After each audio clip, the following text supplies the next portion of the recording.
We was camped out on the plains at the head of the Cimarron. Along come a stranger and he stopped to argue some. He looked so very foolish and began to look around. We thought he was a greenhorn and just escaped from town.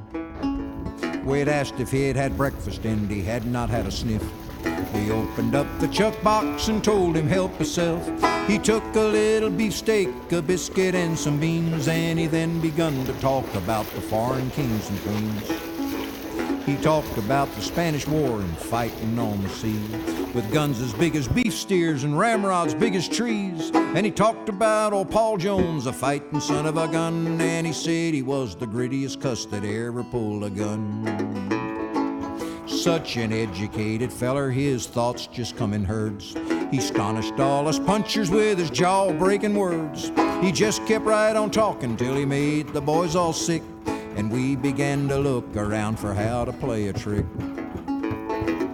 He said he lost his job out upon the Santa Fe, and he was going across the plains to strike the 7D. But he didn't say how come it, just some trouble with his boss. He said he'd like to borrow a nice fat saddle horse. This tickled all the boys to death. We laughed down in their sleeves. Said that he could have a horse as fresh as he would please. So Shorty grabbed the lasso and he roped the zebra dun and led him to the stranger as we waited for the fun. Now old Dunny was an outlaw, he had grown so awful wild. He could paw the white out of the moon every jump for a mile. And he always stood right still, just like he didn't know, until he was saddled and ready for the go. Now the stranger hit the saddle and old Dunny quit the earth.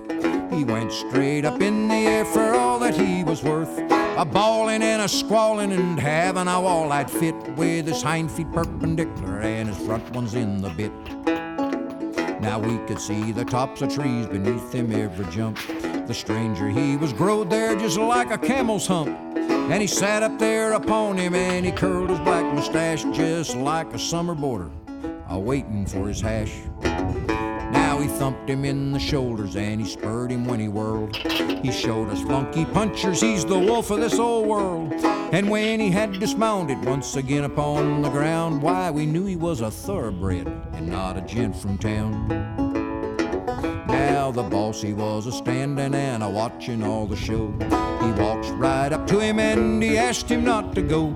If you can use the lasso like you rode the zebra dun, then you're the man I've looked for ever since the year of one. Well, he could use a lasso and he didn't do it slow. The cattle, they stampeded, he was always on the go. One thing and